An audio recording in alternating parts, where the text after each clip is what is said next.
Hello, everybody. Welcome to the Wheelhouse, episode 3. I'm your host, Gus. With me is my co-host, Andrew. Hey. And our special guest for 3 weeks running, Sterling J. Gavinski. It's been fun, yeah. Special guest 3 weeks in a row. I'm enjoying it. Yeah. So, Andrew, What? I have a question for you. Is the only reason you wanted to do that was for Gus? No, the only reason I want to do that was to say that Sterling was a special guest. Oh. Ouch. Yeah. Andrew, how does it feel being demoted to co-host? Well, yeah, that too. I wanted to from be my main perspective, host. we are all equal in our roles in the Wheelhouse. Oh, So. that's why you're boss. You two. You know. What? You two are. Yeah, I agree. Okay, yeah. Well, you're not running the show anymore. You only did that. Okay, fine. Take it away. Your Andrew, 10 take seconds the wheel. of fame. Take the wheelhouse. Because it's better to be king for one introduction than schmuck for the whole show. Nice reference. Nice reference that probably no one's going to understand. We'll explain it later. So, this is the Wheelhouse podcast.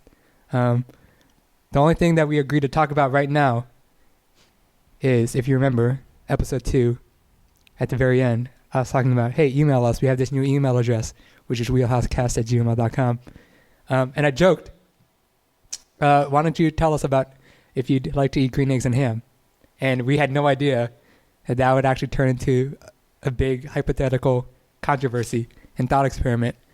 Gus is not having it, but I'll explain it. Controversy on campus, let's be real. It's not like... With our small group of friends. Yeah, it's not... And we'd like to share it with you all Yes. So sure. It's like a thought experiment. Imagine you wake up, it's time to eat breakfast. All of a sudden, 2 plates of food are offered to you. 1 plate of eggs and ham. Yes. The other plate is green eggs and ham. The only difference between the two is that the green eggs and ham was made with food coloring. Exact same eggs, exact same hams. What would you eat for breakfast? And the sensible people, e.g. myself and Sterling, That's correct. would select the regular eggs and ham, whereas Gus here, the notoriously picky eater, picks the green eggs and ham. It makes no sense. So it'd be like a one-time thing. You don't eat green eggs and ham every day. They taste the same. It's just food coloring. We've established that, right? Yes. Mm-hmm. And so, yeah, why not? Why not go for the green eggs? Because it does not look appetizing. Hey, plain and simple. Agree to disagree on that. Looks more appetizing. So do you think just because it's like special for this one time, that gives it like the value over the regular eggs and ham? I'll say this much. If I was offered green eggs and ham every time, and then I was offered regular eggs and ham one time, I'd take the regular. See, I was about to ask that. I was just thinking that. It just came to my head. Wow. We broke you. So we've asked quite a few people, and I thought that Gus would be in the minority, but surprisingly, it's been pretty even split between regular eggs and ham and green eggs and ham. Yeah. More credible people want green eggs and ham. The liars often choose the regular. So yeah, I'll just leave it at that. All right. Yep, that sounds about right. So if you have an opinion on this subject, you can email us and let us know. Or not. Or keep it to yourself. I guess the other thing we could talk about is that we saw the movie Dope, which came out last year, correct? Mm-hmm. 2015? I think so. It did. It did Gus indeed. recommended it to us because he loves this movie. Well, no, I saw it 2 nights before they decided to watch it, and I was like, oh yeah, I saw it. And it's pretty good. Like, I thought it was pretty good. There's some faults though. Yes. I didn't stay for the whole movie for the second time because I hate watching movies twice in a row within a small time frame. But I'm interested to hear what you guys have to say about it. I think we both liked it overall. Yeah. Again, we had some big faults with it. I loved the sort of feel of the film. Like, the film world is very unique, with that 90s culture.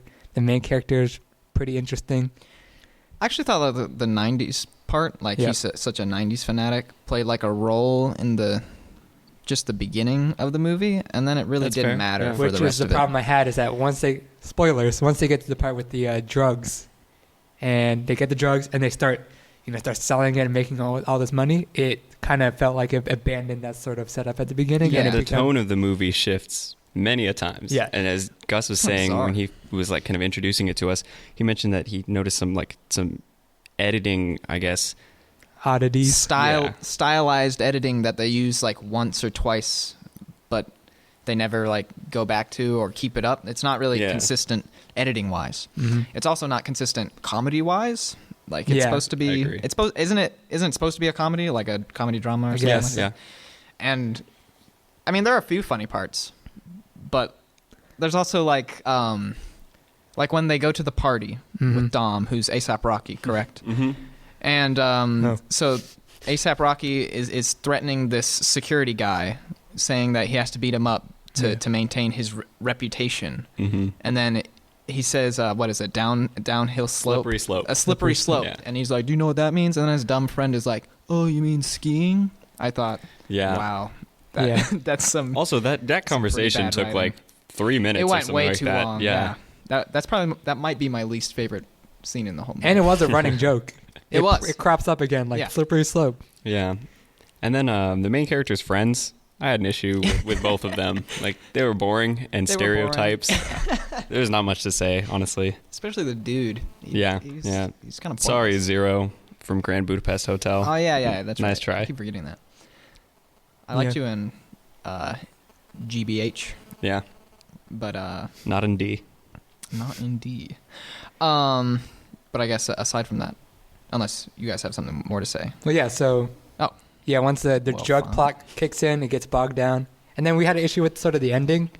How it seemed like it was having this sort of. For me, I felt like it was going to be like a twist ending when he talks about like, who am I? Am I the the drug dealer with the black sweatshirt, or am I like the smart high school kid? I thought the twist was going to be he had a twin brother and they had two separate different lives. I would have loved that, actually. What? You know what I'm talking about? You were thinking that, or you I was- just thought that was... I was thinking that when I first was watching it. I was really hoping for it, especially after I saw how it really ended, Mhm. where that Inception top ending. Yeah. Yeah. He's writing his American History X like essay, to get into college and everything like that. And then he's like holding this giant envelope like, did I get in? Oh, boy. So Yeah, dope. Dope has Not has really good dope. parts. It falls short in a Yeah, lot of I thought there was a lot of potential and I was really feeling it at the beginning. I was really excited about it. And then it went in like lots of different directions. And a lot of the acting I thought kind of sucked. And it just went astray for me. I just watched it on a whim. I had no idea that other people even knew about it, because when you guys started talking about it and talking about how you wanted to watch it, I was like, oh. I saw it like on a lot It's of a best of happening movie. 2015 lists. Yeah, like a bunch. It was very well received. Yeah, including Brooklyn, who Mhm. Andrew hates as well. Anyway, didn't you coin a term today? You said the Brooklyn effect? Yeah, the Or- Brooklyn effect. How can you define that? Let's see. Andrew watches movie A on Monday Mhm. of this week. Okay. Andrew, I don't even need to say movie A. There's this one movie. Andrew watches this movie next Monday. Andrew revisits movie A mentally, and then he realizes that movie A is not as bad as he thought in the first place. Brooklyn effect only applies to me. Only Andrew. basically, between that time, he goes to Rotten Tomatoes and he's like, oh no, I'm wrong. That percentage is high. And then he switches his opinion. That's exactly it. Great. But aside from that, Sterling saw a cool movie yesterday. Yeah, I saw Hail Caesar, which is a Coen Brothers film, and it is an on-point farce. It is hilarious, and the writing is really sharp, and the acting is great and hilarious. There's a lot of big name actors who all kind of have like this like caricature of, I guess, like film industry type characters, right? And each of them plays like this. It's hard to explain. So it's like Fargo in a sense that there's lots of different characters, doing a bunch of stuff and living in this kind of world, except it's kind of a slapstick in a way. So I know you guys haven't seen it, so I don't want to say too much about it, but I don't know. I highly hardly recommend anything it. about it. I didn't even know it came out. Yeah, same. It was awesome. I'm interested. I do know it's not doing well financially. Really? I'm not Yep. surprised. We didn't know it came out. Yeah, I guess it didn't really have the advertising behind it. But it's Coen Brothers, and they do good stuff, so Oh yeah, That's true. like Fargo. Fargo. Which I love. That's amazing. Yeah.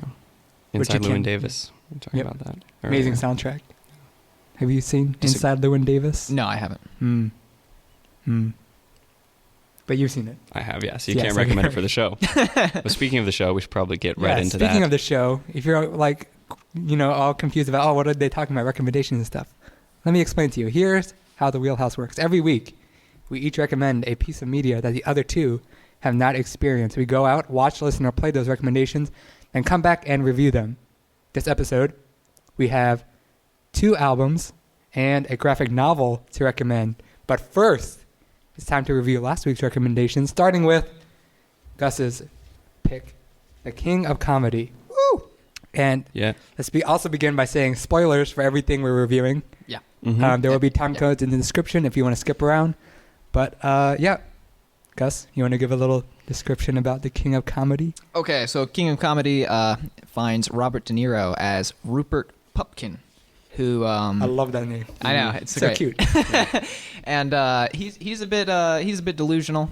A bit. He has. I wrote that in my notes. He has dreams of being a stand-up comedian, or a talk show host, like Jerry Lewis's character Jerry Langford.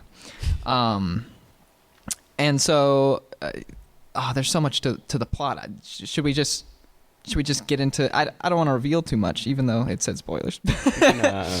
Maybe it's so great. Watch this movie. thoughts. Okay. What? You don't want to spoil it? I just said spoilers. You can talk about anything you want. I know, but I don't want Andrew, to what'd you drag think? on too long. What did you think of the movie? Oh, I thought it was a great movie. Yeah. Obviously. It's great. You guys haven't seen Taxi Driver, correct? Nope. I have. You have? Yeah, I love Oh. it. Yeah. Yeah. I felt that- haven't seen Taxi Driver. I thought it was thematically similar. It is, and Very similar. Bickle is Travis Bickle. also delusional, like Yes. Pupkin. Yep. Funny names all around. So I think the easy stuff we could, get away with right now is how, yes, De Niro is amazing acting wise. Yeah. He does awesome in this role. Yes. It might be my favorite role of his, even more so than Mr. Bickle from Taxi Driver. I like this movie better than Taxi Driver, so that makes sense. I said last week this is my favorite movie It's his favorite ever. movie. But what about Taxi Driver? That'd probably be my top 10, maybe top 20. I like Taxi Driver more, but Taxi Driver's awesome. I'm not I like the part disagree. where Rupert is like, "Mom," like a all million those times. moms, yeah, because he lives in his mother's basement, I guess. Is she alive? There we go. Thank Knew you. it. Yeah, Okay, that's what I want to talk about. Yeah, At one point. Oh yeah. And there's just so much to this that we could talk about, because another thing this week that or rather one of last week's pitches was Bill Cosby's what is it? To Russell, Russell, my brother, whom I slept with. That's some weird title. Some articles in there, some commas. Which of course is a comedy album. Yes, And we'll talk about that. so at one point at the very end of this movie, I guess okay, I'll do the build up. So Go, sorry just go. guys. Okay, so he wants to be a stand-up comedian. So he eventually, at the beginning of the movie, I guess I shouldn't say eventually, he meets Jerry Langford by getting in his taxi with him and escaping his Rupert Pupkin's friend, Masha, kind of friends. She's played by Sandra Bernhardt, who does a great job at being crazy. Masha. And their banter is hilarious. Her mouth is huge, Yeah. by the way. Yeah, I was like, And that gap. dang, I know. Yeah, I could climb in that thing. It was huge. It's weird. Yeah. Anyway, so he tries to convince Jerry to give him a shot and whatnot, and Jerry, to get him to go away, he's like, "Yes, we can talk sometime." And so, being delusional, he thinks he's pretty much had it made. He's a friend of Jerry Langford's now. He finds Rita, who I guess is an old High school friend. old high school. I doubt friend, but acquaintance. And he tells her that he knows Jerry and that he's going to go to his vacation home. And so in that way he tries to get Rita to become his girlfriend. Yeah. Anyway, obviously, because he's delusional, Jerry Langford doesn't want anything to do with him. Yeah. And so after a while, so Rupert Pupkin makes his own demo tape of a routine, which he tries to get Jerry to listen to, but his secretary or his assistant, Yeah. I don't remember her name, to be honest. Anyway, he's looking it up. Oh, is that it? Okay. Anyways, yeah. I don't see it. Is she really not listed? We're on IMDb right now. Anyway, just go. Whatever. Yeah. So She's really annoying. She's like, nah, you can't. he doesn't can't get the see tape to Jerry. So skip ahead a little bit to Jerry's vacation home. Rupert and Rita go to the vacation home unannounced, and before Jerry arrives there. And so they're making themselves at home and whatnot. And of course, Jerry is surprised at this, gets angry, tells Rupert to leave. Rita is mad at Rupert, doesn't want anything to do with him anymore. So Rupert and Masha decide to kidnap Jerry Langford, which is Here we go. the best part of the movie. Yeah. And through that, they hold him basically for ransom. But what Rupert wants is for his stand-up act to be televised on Jerry Langford's show. Mhm. And once that's aired, then he'll release Jerry Langford and he'll go to jail. So, yeah, that is the crux of the plot. Yeah, that's the premise. Do you think the ending, so the ending is he's released from prison and he is a huge star because of his book. his book and his infamous stand-up act that they did televise. Do you think it was real? Yeah. I don't think it was real. I think it's real. Wait, do I think what was real? Do you think you mean the okay, yeah, sorry, I thought you meant real. Is a delusional character. Yes. He constantly is talking. He's imagining scenarios where he's with Jerry Langford and they're talking like they're buddies, old pals, and business partners and whatnot. This happens in multiple scenes throughout the movie. In one, he even marries Rita on the show, yeah. which is hilarious.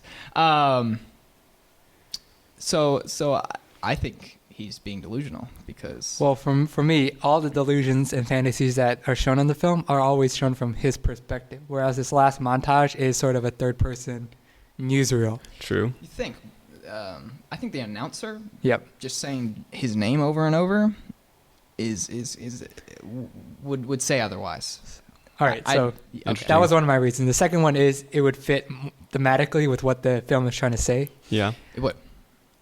About celebrity worship and careerism and how it would make sense that if he does become famous, that how we sort of worship, media personnel, and we see this guy on TV and we think, oh, he's great, without really knowing about him as a character and a person. Yeah, even though he literally holds Jerry Langford like hostage, essentially, even though it's a fake gun. So the film really isn't a denouncement of Pupkin; it's of the public and how we Celebrity sort of worship culture. Yeah, we sort of raise them up and lionize them, and at the end, it's a verification of that the fact that he becomes super famous and rich, and that's something we do. Yeah, and it shows, like Gus is saying, it could also be a delusion because of that. Yeah, but then for me, it'd be, if it's real, then it'd be saying how the public is delusional just as much as he is. Yeah. I watched this movie for the first time in a film class, which Andrew also took, but they didn't have time to watch. Yeah. So I'm aware of motifs in the movie. I don't know if you guys... Mirrors, a lot of mirrors. A lot of mirrors. That's one of them. What's real and what's not. Yep. Also, being behind a screen. The opening credits and whatnot is in the car. And with the windows. It's Masha, and she's on the window, yeah. and Rupert and Jerry are on the outside. Mm-hmm. So it starts with that.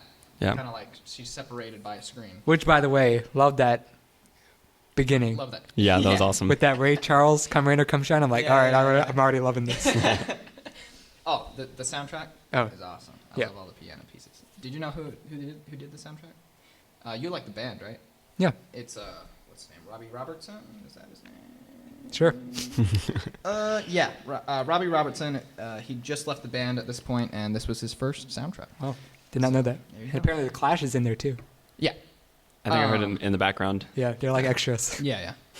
And also, it doesn't end on this, but Jerry, when he sees Rupert... So Jerry escapes on his own. He doesn't actually get released by Rupert.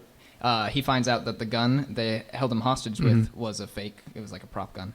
Also, in the meantime, Masha was trying to get jiggy with him. Yeah, she's lighting all these candles, and he's all taped to a chair and everything. It's really funny. Yeah. Jerry Lewis did a great job in this role. Yeah, he's awesome. Martin Scorsese said he thought Jerry Lewis's performance was very underrated. So I have to agree with the director. Anyway, when Jerry sees Rupert's performance, he is now the one behind the screen, and Rupert is the one on television. So it's just great. I love it. Anyway, this is what I want to talk about. Was the comedy routines based on real life scenarios. Okay, there we go. That's good. Sterling mentioned earlier how Rupert's mom is dead, or is she dead? Yeah. And at one point in his stand-up routine, he has the stand-up routine at the end, and it's just one shot of him giving it. And at one point he says his mother's been dead for 9 years. Now, there are parts where he talks to his mom, but you never actually see his mom. Yeah. He was Martin Scorsese's mom, by the way. Who's in Goodfellas too. Who's in Goodfellas. And at the point where he is recording his own demo tape, and she keeps telling him to turn it down. Every time that it's her speaking, the camera shows cutouts of dead celebrities, some dead celebrities. Oh, yeah. So it's just hinting at the fact, you know. So with the comedy based on reality.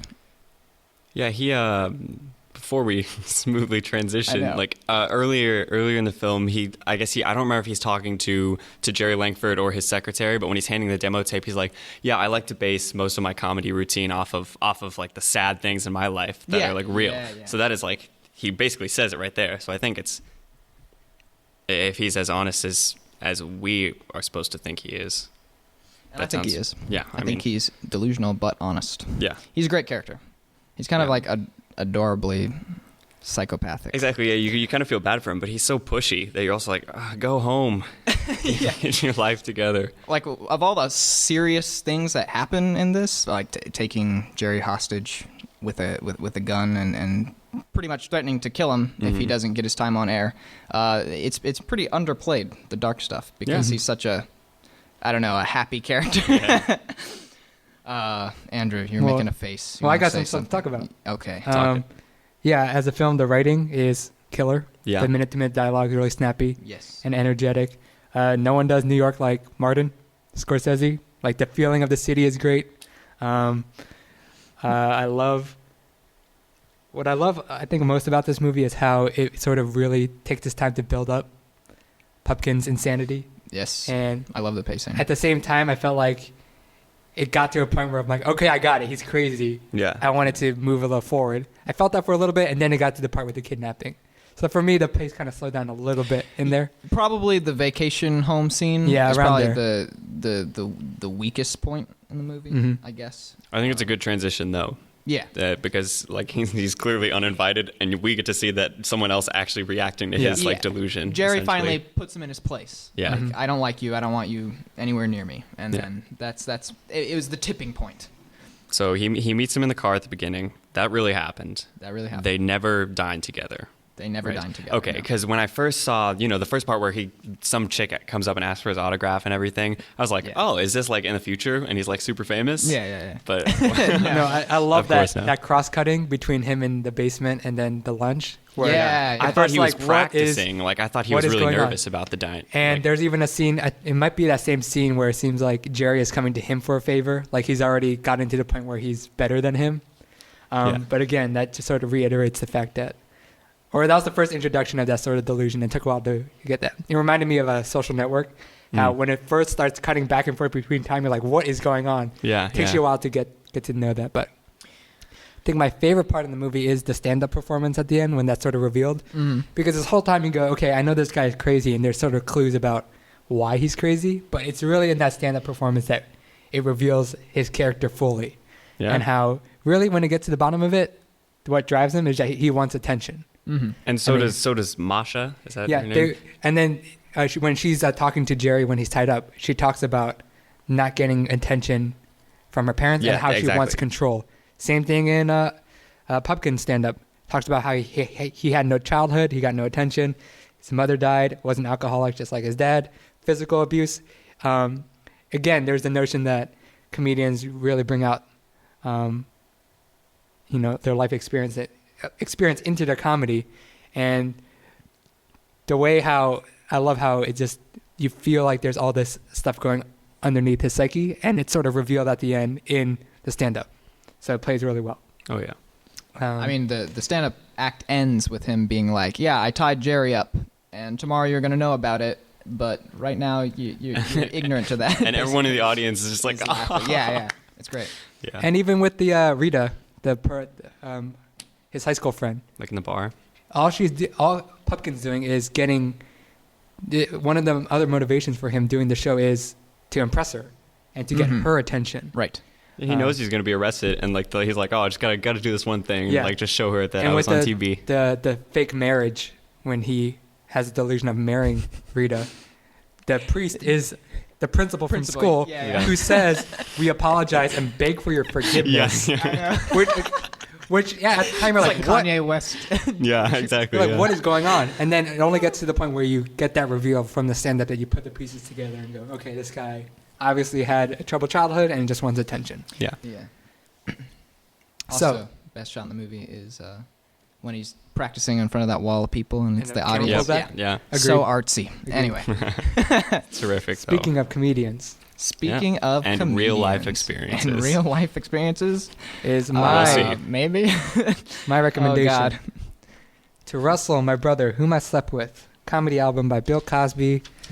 I believe 1968. 68. Yes. William Cosby, So 1968. I have listened to this album many times, but I re-listened to it for the show, and it's been the first time since all these allegations that come out about him. So I was a little worried how it turned out, but I it's one of my favorite comedy albums. I love it, and I'm very curious to hear what you guys think because you have not really listened to any of his stand-up or comedy at all, correct? Yeah. And Yes. all you know about him now is the sexual allegations. Yeah, and even before that, I was never like a Bill Cosby fan. I didn't like the Cosby Show on Nick at Night. Didn't see Fat Albert, I the saw live Fat action Albert. version. That wasn't a good movie. I'm sorry. Plus, this was one of the first. It's not the first, but one of the first comedy albums I've ever listened to. Anyway. So, first question. Oh. Did you think it was funny? I thought parts of it were funny. Yeah, there was some really there's some really, for me, on key jokes, like ones that like he would tell these long stories and then it would get to this kind of funny voice or like funny part, and I was like, oh, classic Bill. I like the baby crawling at the bottom of the pool and everything like Yeah, that. yeah. That's great. And of course the title track, so to speak. 26 minutes. 26 Yeah. minutes, but it's the highlight of the whole B-side of the 12-inch record I Yes. saw. So I guess we could talk about splitting it the first half and then the second half. The first 4 tracks. Right. Sure. Baseball, Conflict, The Losers, The Apple. For me, it sort of introduces the building blocks of his style of comedy. His personification of inanimate things, how he does multiple voices, his use of imagery, and how his style is like sort of semi-rambling based on life experiences. Andrew, you And that- didn't let Sterling and I say if we liked the album. Well, we're going to get to it. Why are we talking? You asked us, and then you immediately jumped into that. Okay. I'm setting it up. We mad. So now that we know, the audience knows a I'm little bit mad. about the side one, what do you guys think about it? Side one? Yeah. I like the First 4 baseball tracks. joke. Baseball? That whole baseball section was pretty funny for me. I like The Losers is my favorite track. Of the whole thing? No, Of the 4. of the 4, yeah. Of side 1. And I would say To Russell is my favorite Yeah, track, same. so to speak. Honestly, some of the shorter tracks. So there's 4 tracks on side 1. The Losers is the longest easily, and then the other ones are about like 1.5 to 2 minutes. And the 1.5 to 2 minutes ones don't really stick out to me that much. But Sterling, what do you think? So I don't have any specific complaints. Just the fact that I guess his style of comedy is just not that appealing to me, honestly. That's fine. Yeah. I feel like there was a lot of I guess maybe visual elements like we were talking about before. We'll get to that in a minute. Yeah, and I didn't really get to. I feel like I didn't really. Not only did I not get that, but I guess I've just never found Bill Cosby funny in the first place. All right. So That's fine. Well, yeah, each to his own, I guess. The but, 2 most objective things is what makes you laugh and what makes you scared. True. So, But on to the visual element, there are parts on this album where he does like some sound effect, and you can only assume that he's doing something for the audience to see visually. But there was no visual component to this. So I mean, I feel like there might have been a loss of some of the humor there. Yeah. It's not like it happens too often. Yeah, there's like some parts where there's like a silence for 3 seconds and then they start laughing. So you assume that he did something physically on stage. But also there was this on side one there was this weird fade out between tracks. Yeah, it seems like they didn't include the entire show, possibly. Which happens. Which would make sense definitely. because like a 46-minute instead of an hour-long comedy show. But anyway, Andrew, what did you want to say more about side one? I think each track has at least one great joke that made me laugh. Yeah, Losers is the best, I think. I'm in the same group as Sterling that I don't think anything's like bad at all about this. I'm not someone who laughs out loud hard on their own or anything like that. So it actually got me wondering maybe if I was a part of the audience and I had that visual element, this would be hilarious. Yeah. And for someone who doesn't swear or doesn't do crude jokes or anything like that, he does well. Yeah. For me, when I first listened to this album, side 2, I did laugh out loud at some points. Yeah, let's talk about side 2 then. Side 2. Would you agree side. it's the best part? Oh yeah. Definitely. I mean, it's the name of the album. Yeah. For obvious reasons, I think. And it just keeps going. For me, I believe this bit is ingeniously constructed. There's so many great sequences how he just has this great world building and setup. I mean, the first part of this track is him describing his apartment and his family members and the interaction between them. So when you get to the part where it's in the bed and it's the story of him and his brother one night, you get a good sense of the family and that world that he lives in at that time. I think that's one of the reasons why I like that side more is because there's a lot of personality, not only in himself, but like all these characters who obviously are not speaking for themselves. I think that adds a lot more humor to it. I like the dad's voice. Yeah. That's awesome. Yeah. The sound. Description of a father. Yeah, no, that was great. Or even the low bellowing voice he makes. The bit with the mother, can I have a nickel? Yeah. Oh yeah. I love that bit. Yeah. Thanks, babe. Thanks, babe. So yeah, there's some setup at the beginning, but then, I don't know, a little before halfway, he starts by saying, now the scene, and it's him and his brother Russell in what once was a crib one night trying to go to bed. And it's like a play, the whole thing. But he does every part. And the fact that he does it with such seeming authenticity while keeping it funny, to me, makes it really stand out. Anything stand out for you, or no? You guys are looking at me with blank faces. Well, no, I agree. He did a great job, world building, so to speak. I felt it kind of went on too long, a little too long. And There's a lot of repetition towards the end. But like the father keep on coming in. Yeah. And interrupting. Yes, that is exactly what I'm talking about. Okay. But it's still my favorite track. Any favorite parts? Favorite parts? In the scene in the bed. Yeah, when he hits him, and then he's telling him that he didn't hit him and everything like that. You fell out the bed. You fell out the bed. Yeah. That's probably my favorite part. That's pretty realistic sibling interaction, I would say. Which there's a ton of that. Like the whole you hit me last, fighting over sheets. Oh yeah, it's very realistic. Yeah, jumping on the bed. Siblings definitely do that. But Sterling. Standout parts. Favorite part. Or thoughts on the track or anything. Yeah, I like the nickel bit a lot, and I also like the what is it? Like I guess when like he and his brother are like making like a lot of noise, and the mom will come in and be like, "Hey, stop making all that noise," you know, and come back and be like, "Hey, stop making all the noise," and then like the dad comes in and just makes like his sound or whatever. Yeah, no, I like that part, but. I just realized something on side one. We didn't talk about how much he likes little girls. And so tall girls, baby girls. Okay, baby girls. You're gonna talk about that now? All right. Yeah. That's the losers, right? Here is the link with King of Comedy. Coincidental link too, which is awesome. Yeah, coincidental. That was by accident. I didn't even think about it. Also, we might as well say that on one of his other albums, he has a track called Spanish Fly. Yes. In which he wants he talks about how he wants to put Spanish Fly, which is an alcoholic beverage, I believe. He wants to spike a woman's drink. Yes. And that is obviously, I mean, it's not Quaaludes or anything like that. Yeah. But it is somewhat reminiscent of what he's been accused of lately. So. And it has been unearthed in light of all the stuff that's been going on. Yeah, and has been supposedly going on since the 60s. 65. Yes. That is a which long is before time. this, before Yes. to Russell. Mm-hmm. So, I'm not gonna lie. When I was listening to this, That's what I was going to ask. it is hard to separate separate the art. I think on From the the second artist. listen for me, I was able to a lot easier. Mm-hmm. Yeah. I was pretty fine for the most part, except for the girls the girls bit. Yeah, like that was too weird for me to like not think about. I mean, if he hadn't come under fire like this, if he never did anything, that would have been fine. I guess just besides the part where he says baby girls, young girls, Little all girls. girls, I love all girls. Yeah. I like little baby girls. little baby girls.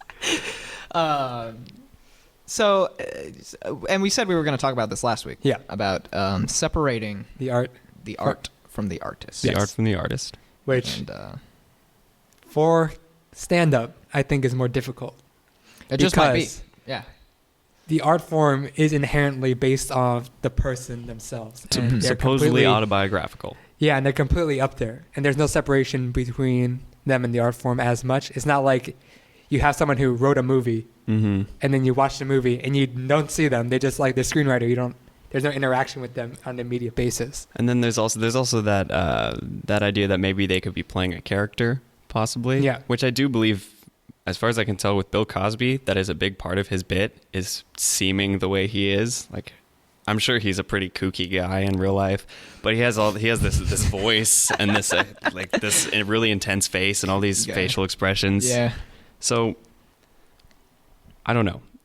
Well, I have some examples of other famous examples of Yeah. instances of separating the art from the artist. Great. Roman Polanski, the film director. Mm-hmm. Oh yeah, and His statutory rape of a 13-year-old. right. Wow. And he fled to Poland, I believe, to avoid getting convicted.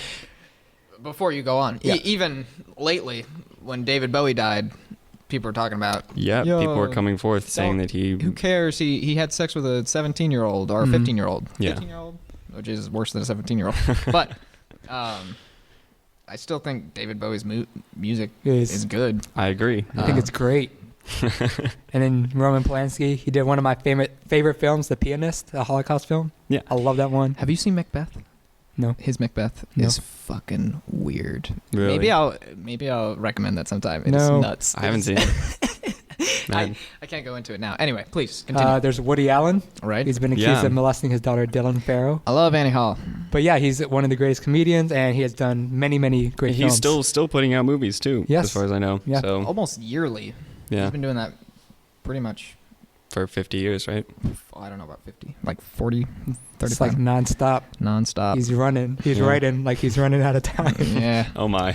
And the other example I have, which I think is a little different, Orson Scott Card, I was going to bring that up. who wrote Tell me about this. Ender's Game. He wrote Ender's Game. The book. I love Ender's Game. He's also a notorious homophobe. homophobe. And Really? Like right-wing Christian Yeah. sort of guy. So Interesting. when the film That came seems out, like a bizarre book to write for someone of that, I Yeah. guess, demographic. so when the film came out, there were calls for boycotting his film because of his homophobic stances. Right, which I think is a bit I think ridiculous. it's silly, Yeah. but it's your right to do that. Obviously. Yeah. But this instance brings up the question of money in separating the art from the artist. I think ideally the idea of separating the art from the artist is something that should be kept in mind. But when money's involved, how does that change it at all? If we think, okay, maybe I'm not making a value judgment on the actual film, but I don't want this creator to get any financial benefit from I see it, what you're saying. how to Yeah. separate those two? Okay, so Hmm. what about Chick-fil-A, interesting. right? Say like, Chick-fil-A. you know, they've been The known artist, to be Chick-fil-A. This is an example that doesn't have to do so much with art, I don't know, unless just you're kidding. referring to culinary arts. I was just giving you heat. Anyway. It's okay. I guess Chick-fil-A has been known to have some pretty homophobic stances, right? I don't know if it's you would necessarily call it homophobic as much as it's a Christian company, Mhm. and so they're like, no, we don't support Gay marriage. Gay right? marriage. Okay, Yeah. yeah, that's fair. And so a lot of people, I guess, have chosen to boycott Chick-fil-A. This was kind of more of a big deal like 2 or 3 years ago, something like that. But I don't know. If you like the food, do you still go to Chick-fil-A despite the fact that you don't necessarily agree with their values? This is just a general question because I agree with you guys. I mean, it's person to person. Like I said, it's your prerogative to say, I don't want my money going to this organization that does things I don't believe in. That's Definitely, fine. yeah.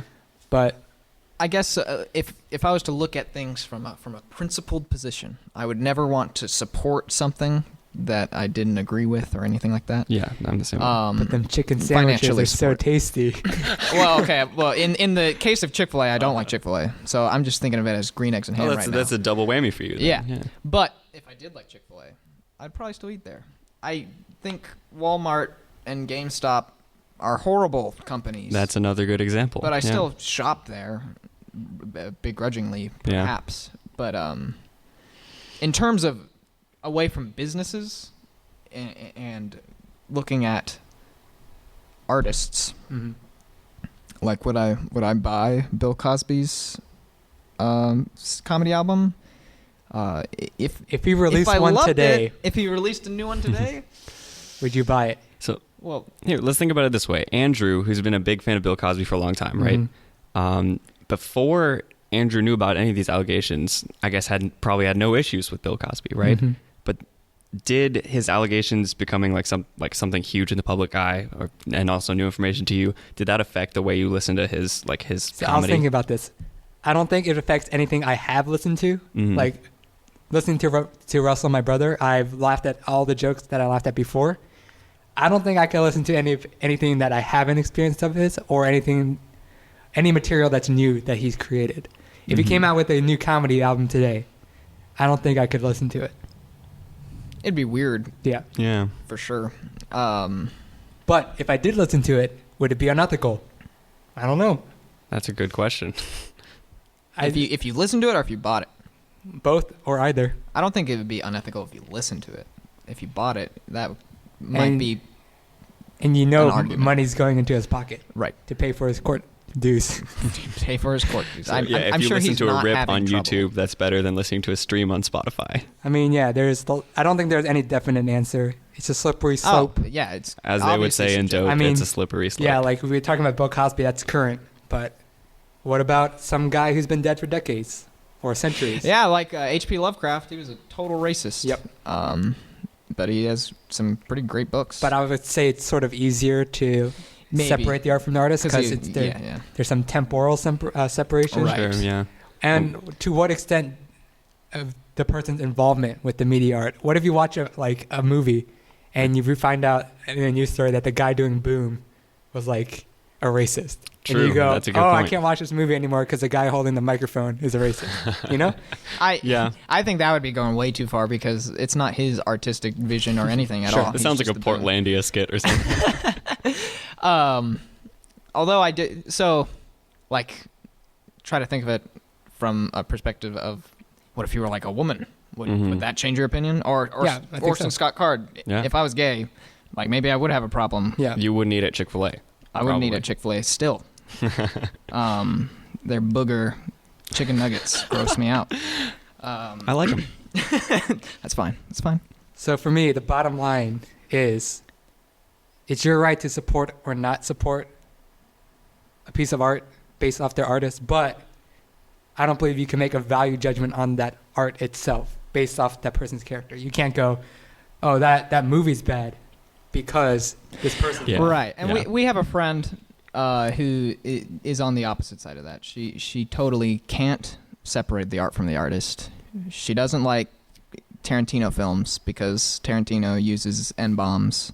She doesn't like Orson Scott Card, so she doesn't like Ender's Game or anything like that. So let's talk about Tarantino real quick. Okay. This is interesting. What about the use of this is a really touchy subject, but the use of like the N-word in writing, Yeah. So, screenwriting, perhaps. and it's controversial with him because he's a white. He's a white He's a male. a pale ass man.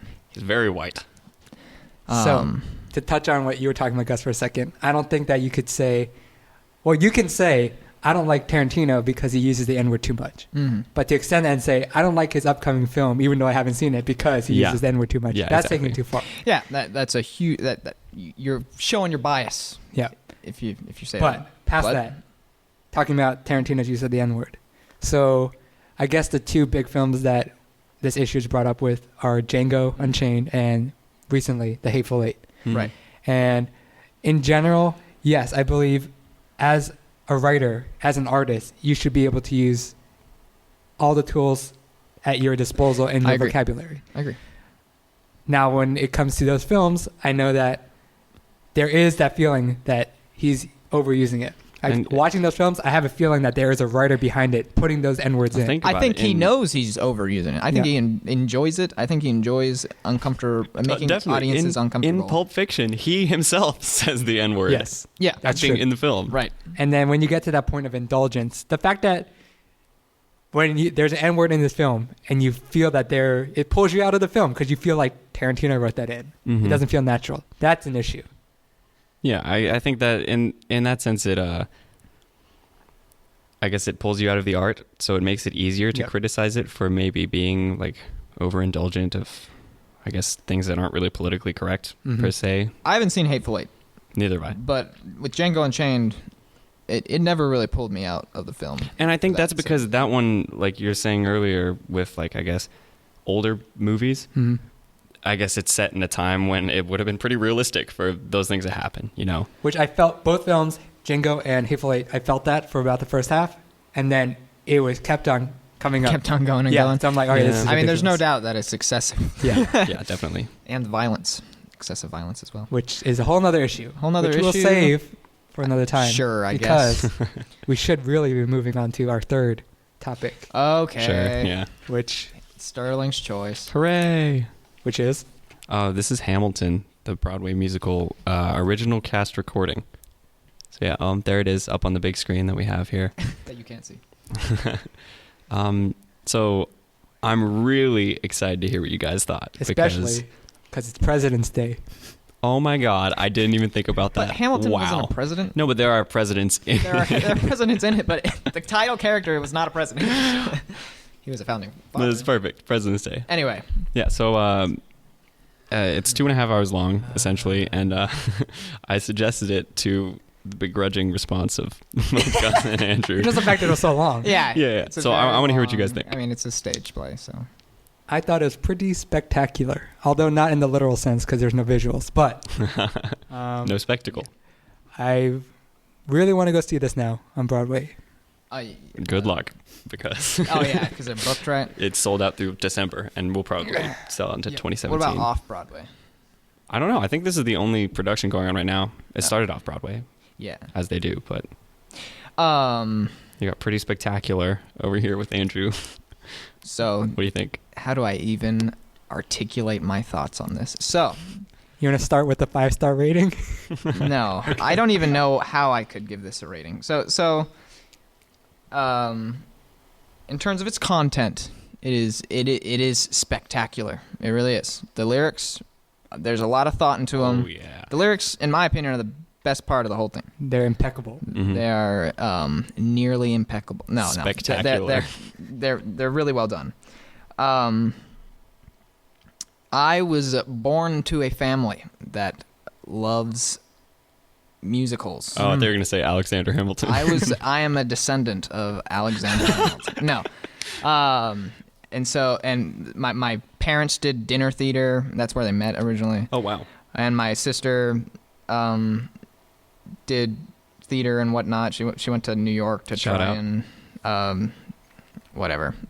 Try and do Broadway crap. Now she's in LA doing actress stuff. But I was the black sheep, as always. I grew up to resent musicals. I'm kind of similar. Not in the fact that my family love musicals, but my experience with musicals have not been great. We can talk about that too.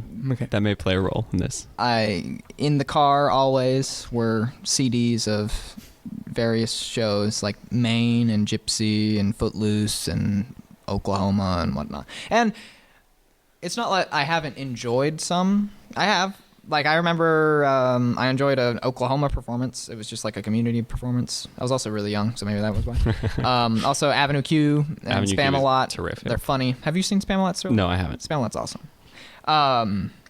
That's Monty Python, right? Yes. Okay. And then there are instances like Les Mis, which I can't stand. I despise Les Mis. Andrew loves it. I No, love it too. I He don't. adores it. I like it. I don't love it. It's spectacular. I see through you. Just wait until next week when the Brooklyn effect kicks in. No way. It's been okay. So You've had enough time. going into this, I knew that Put on your It was monocle, going you to be- musical elitist. there's nothing to be elite about. I think the music is really well done as well. For the most part, track by track, they all have their own personality Yes. and whatnot. There's a staggering number of catchy choruses, Right. And tracks. and moment to moment, in a single song, there's always adding new musical elements, and then Mhm. from song to song, yes, even then they're all distinct and have their own musical theme, which I think and is these great. musical themes come back. They do. Yeah, in a form of a motif. Yeah. Andrew's favorite motifs. Yeah. So with that being said, going into this, I knew I was going to be stubborn. I knew it was going to be hard for me to get through 2.5 hours nearly of material. But overall, I would say I like it. I do. That's awesome. And when you said the 5-star thing, Mm-hmm. like I think it's 5 stars, but for me, I'd probably give it like 4. That's still pretty high. 3.5. I know it is, yeah. But I feel like people probably generally would enjoy this more than myself. Yeah. So to talk about the musical a little bit on the musical side, I mentioned before, there's just so many great choruses. The word that kept on coming into my mind was lush. All the backing Lush. choruses and instrumentation was all very lush and supporting Yeah. the hip hop and all the amazing lyricism. Great orchestral backing, Mm-hmm. particularly harp and piano, which are very present in many of the songs, which I Yeah. felt supported it really well. Some of those vocal harmonies I loved, especially in like Skylar Sisters. It reminded me of the Emotion song "Best of My Love," which is beginning of Boogie Nights, if Yeah. you remember. Oh, Yeah. okay. Some instrument choice is really cool. When the British supporter comes in, they have a harpsichord playing in the Yeah, background. Yeah. You know, when again, spoilers. When Philip's dying, the drum beat is like a heartbeat. Stuff like that. Yeah. Is that a spoiler? This is history. Like that actually happened. True, Philip true. died. I didn't know anything about his son. I mean, I guess I didn't know anything about his son either, but his son is only in it for a little bit, Yeah. a little while. But there's enough time for him to be in it to make it really sad. And I, for one, was moved to tears almost. From that, was that the part Yeah. Hold on. when he died? Andrew's got something to say. You said, "Move to tears almost." Yeah. We need to define. Okay, so- were you moved to tears? Like my eyes were like Watering. like about to like drip, and I was like, no, and I like wipe it away. You know, like to that. So no point. physical tear moving down A the tear cheek. did not leave I my thought you eye. said a tear did leave your eye last week. That's one of those things you just say when it's like, oh, a single tear rolled down my cheek. I lied. We have a Okay, liar on the I show. lied.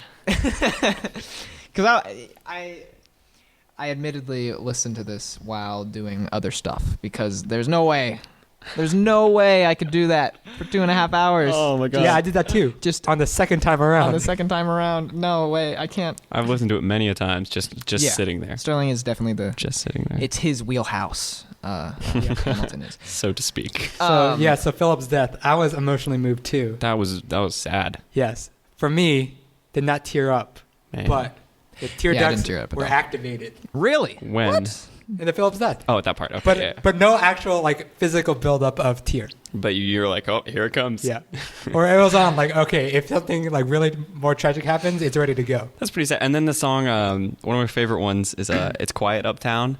Yep, Oh, yep. After that the- makes me so sad. Yeah, that's a beautiful song. Man. That's one of my least favorite. Really? songs, yeah. Oh man. Well- I think it goes on for a little too long, but Maybe. I mean, there.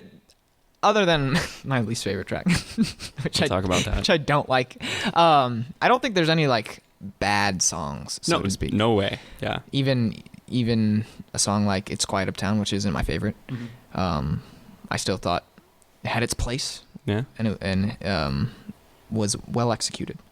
The only one that I can think of that I think is almost not unnecessary, but I could live without is A Winter's Ball. Yeah, I agree with that. The too. track.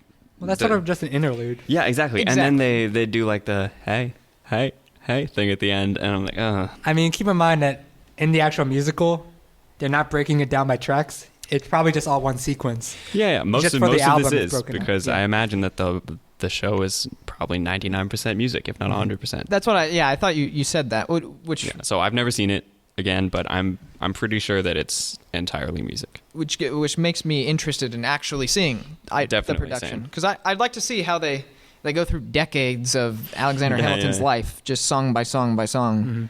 Mm-hmm. I would be interested to see how that plays out. Yeah. So I think we could talk about some of our favorite tracks.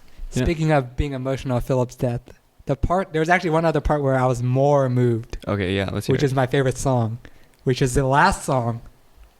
Who lives, who dies, who tells your story. That is pretty sad. Yeah. That moved me. That was Same. a better song than the one before it, which I thought was a letdown kind The of. world was wide enough. Yeah, I thought Burr's part were good, but I thought Yeah. Alexander just talking about himself dying was The boring. part where he liked like the spoken word part. Yeah, Oh, yeah. I kind of like that. Like, I guess it was artistic. Again, maybe during the actual production, something cool happens. you know? Maybe. Yeah. Well, they I have don't know. some, I thought for me the words were enough for me to feel something. You know what I mean? So I wouldn't even have to see it. I would be content. But it would probably be a whole different experience, honestly, with the whole show and everything. But anyway, let's get back to your So for favorite. Who Lives, Who Dies, Who Tells Your Story, for me, whereas Philip's death was emotional for its content, like him, Hamilton's son dying, for me this had a more thematic heft to it and just overall wrapping up what the themes of the Yeah. musical were. Yeah. Sort of leaving a legacy, sort of being forgotten in history and remembered, and sort of how all the people around Hamilton sort of built the sort of image of him by the end. And they make him seem really so passionate about either living forever or dying and having his story told, you know? Mhm.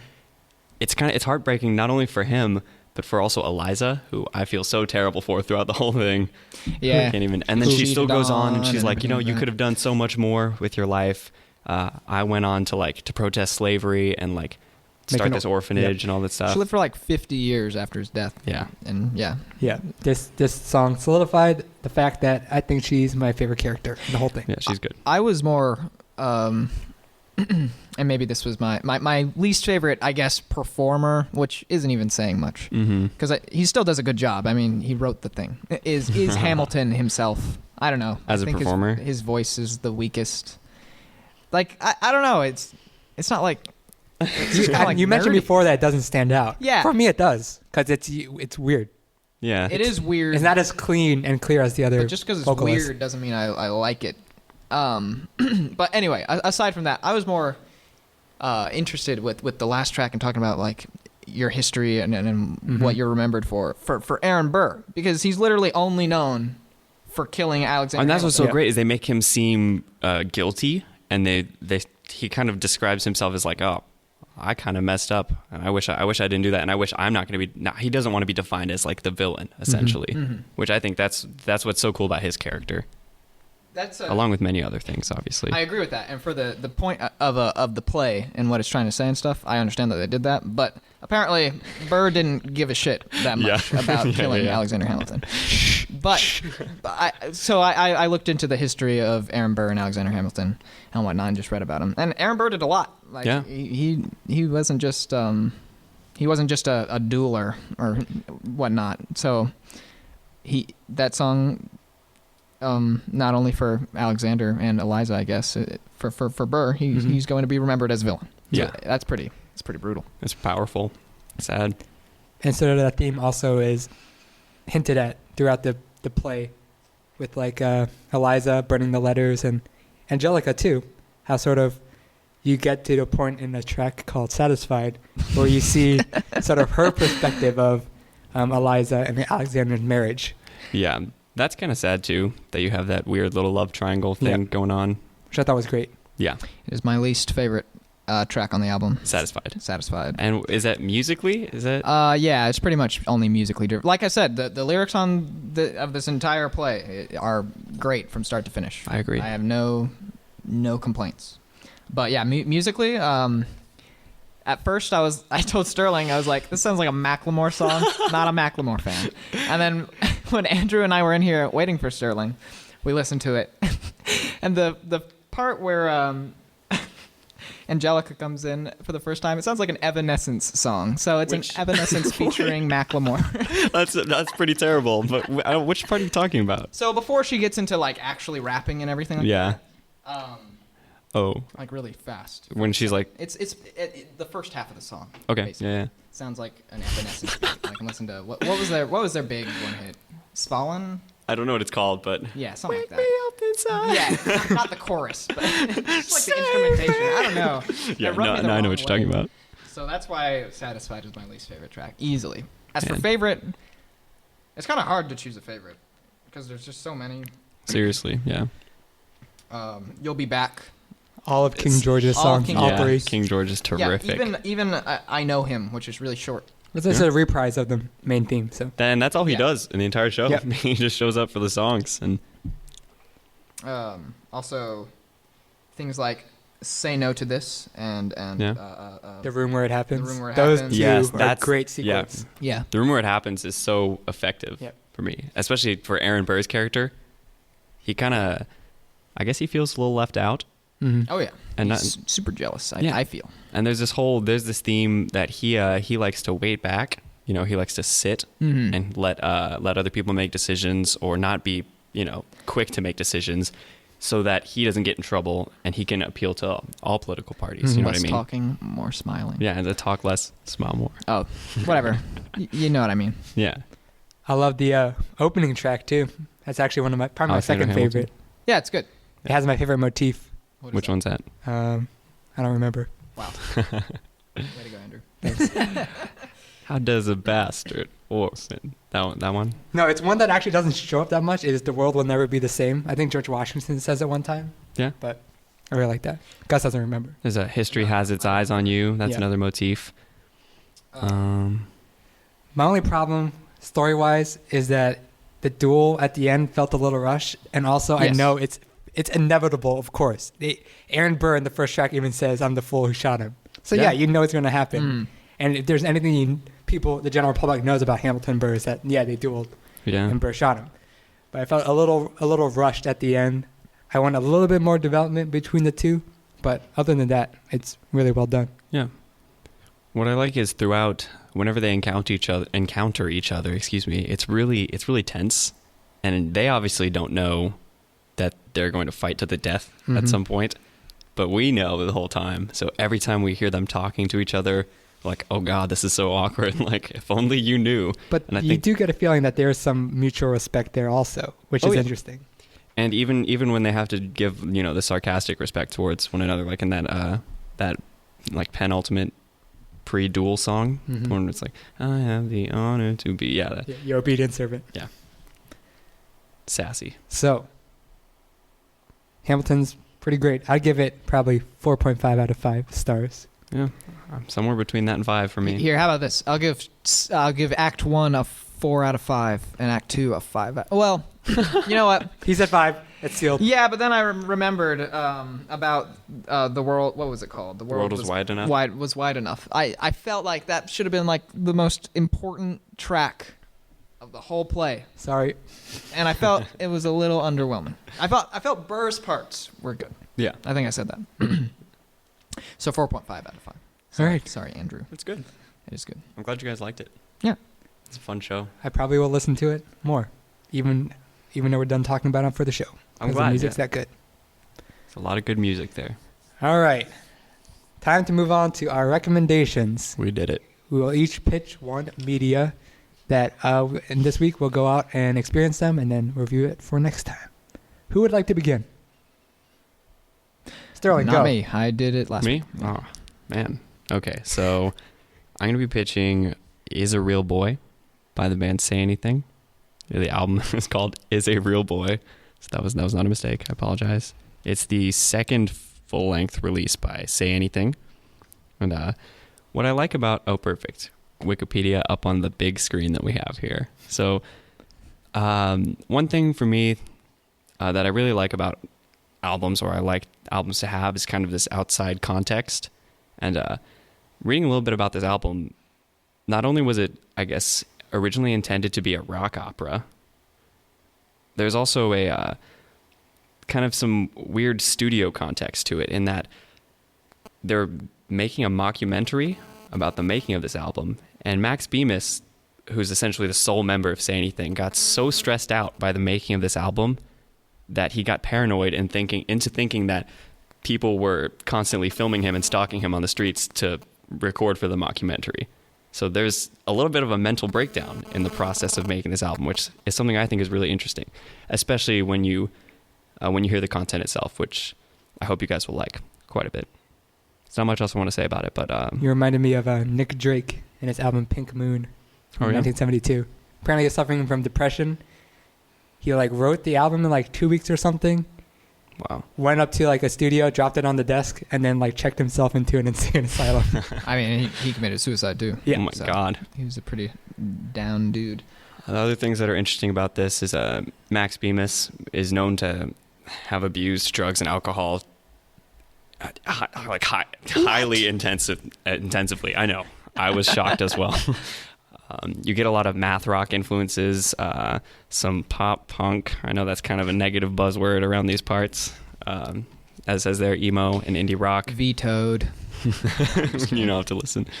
Yeah, there's a lot of cool stuff. 58 minutes. That's not even that long. Pretty chunky. Thank God Yeah. mine is shorter than that. Chunky album.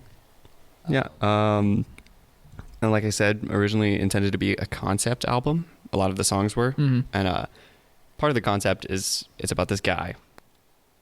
Pinocchio. This guy, Pinocchio, as depicted on the album art.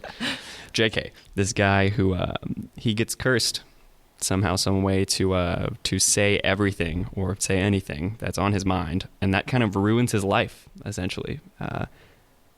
Yeah, and I don't want to spoil anything because you can get a lot out of the lyrics. There's so much storytelling, rich music, a lot going on. So yeah, that's all I'll say.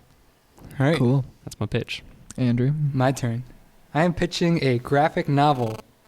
It's called Fun Home, a family tragicomic by Alison Bechdel. Have you heard of Alison Bechdel? I've heard of the Bechdel effect. I have. Or the Bechdel test. The Bechdel test. Wow, I my have bad. not. Have you heard of the Bechdel test? I have not. I Well, don't know what that Gus. is. Something you should know. It's just something to have in your tool belt. Okay.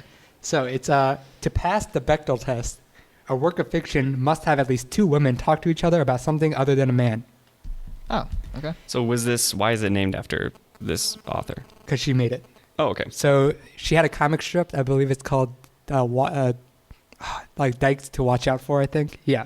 And that's when she first came up with this test. I think she was talking to another friend and they came up with it.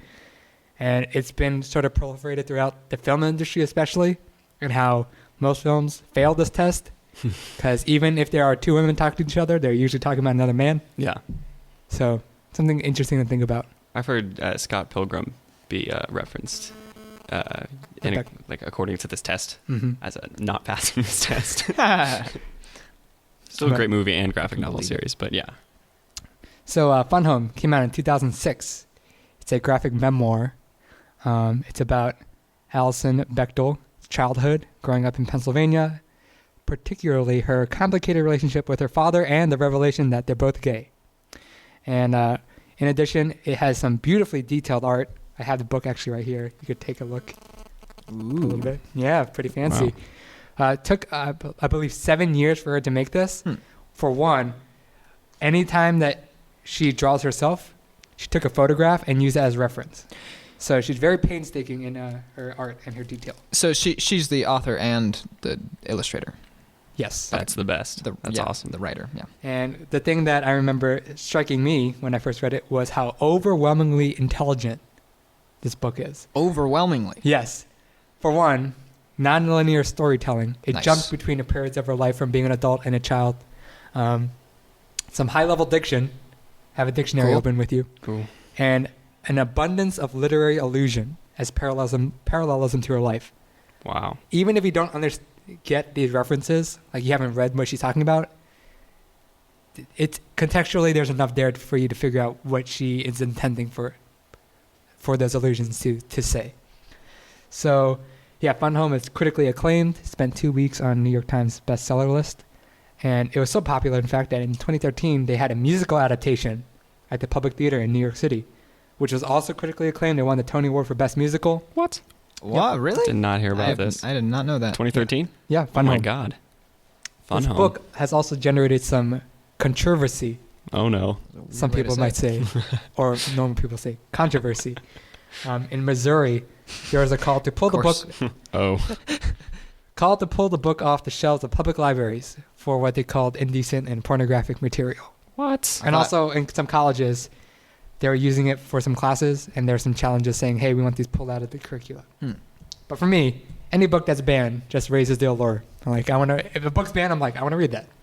Weren't people banning Harry Potter like at a point in All the time? time for witchcraft or something. Yeah. There's a comic book series called Sex Criminals. Which I'm very interested in. I know, me too. It is apparently a highly pornographic comic book series.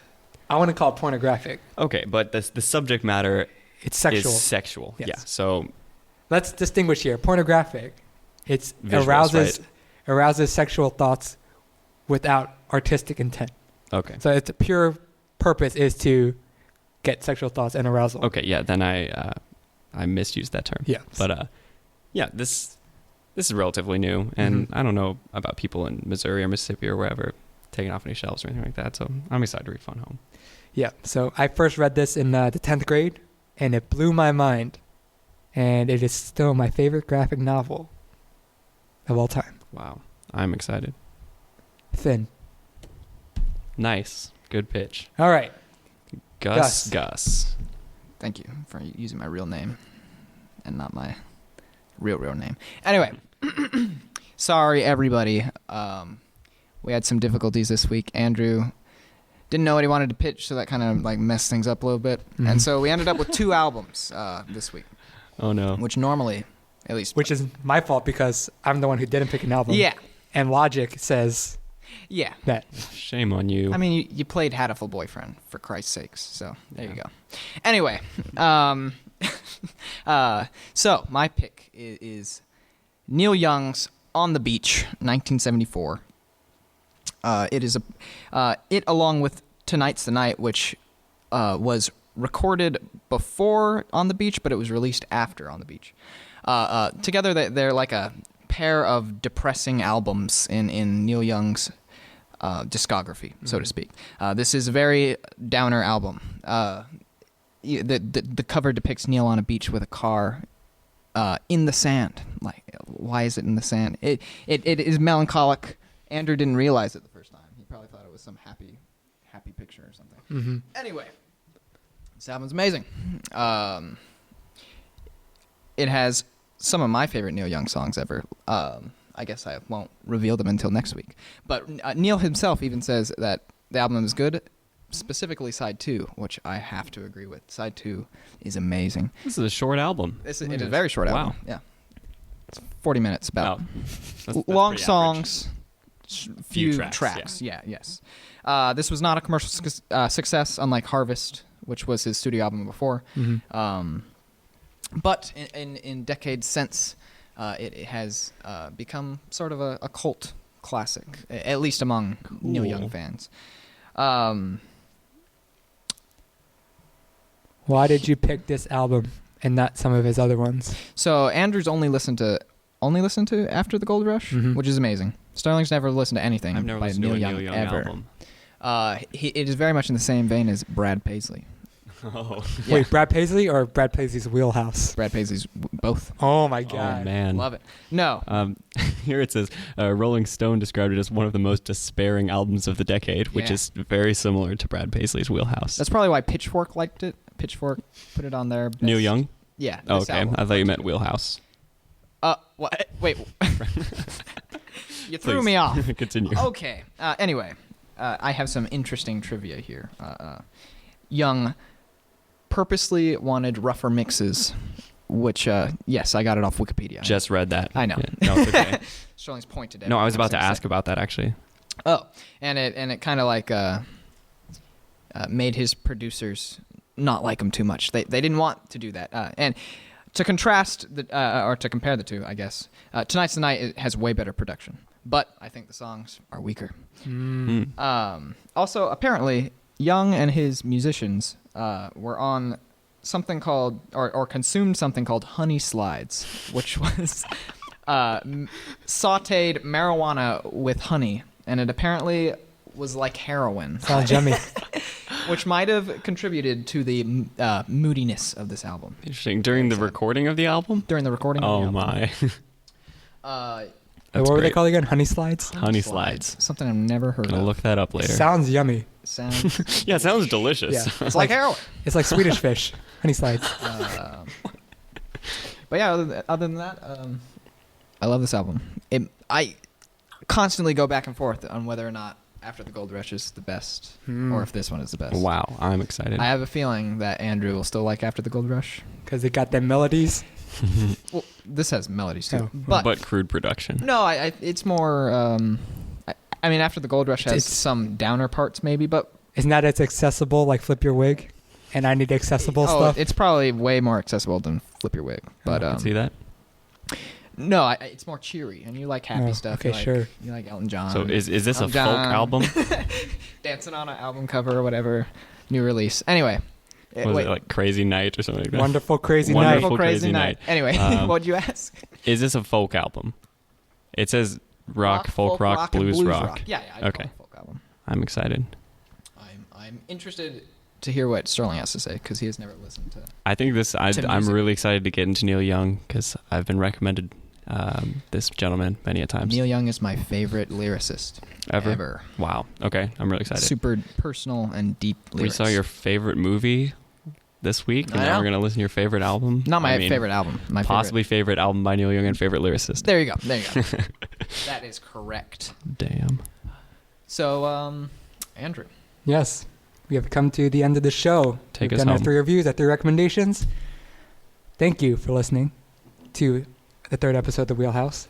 You can like us on Facebook at facebook.com/wheelhousecast. Follow us on Twitter at wheelhousecast. Subscribe to our feed on iTunes where you can also rate and review us. We have 1 review up there right now, and it's stellar. It is stellar. That's great. Yeah. Finally, Check that out. Whoever you are, thanks. Thank you. Finally. if you have any questions or want to share your own review of any of the media we have talked about, you can email us at wheelhousecast@gmail.com. We also have a YouTube channel now. Oh, yes, we do. I forgot to add which that. is brand new. Yes. But we don't have anything up yet. We have 2 episodes. Oh, we Our have them shows. both up? Yeah, both Wow. of them. Yeah, I'm glad, Gus, that you're really involved with our production. You know, real team player. I listen to Yeah. them each night before I go to bed and every morning when I wake up. Me too. Gus, No, I don't listen to the podcast. add that to your It's because regimen. my voice. I don't want to listen to my voice. Well, now you've called everyone's attention to your voice and everyone's I know. going to... I feel like Hamilton criticize. in Hamilton right now. Anyway, All right, well, thank you, Gus. Thank you, Sterling. Thank you, Andrew. thanks, Andy. My name is Andrew, and we'll house you next time. Oh, that was better, I guess. That was better? I thought that was worse than last week. Doesn't even make any sense. Yeah, it doesn't. Yeah. Whatever. Yeah, goodbye. Just kill it.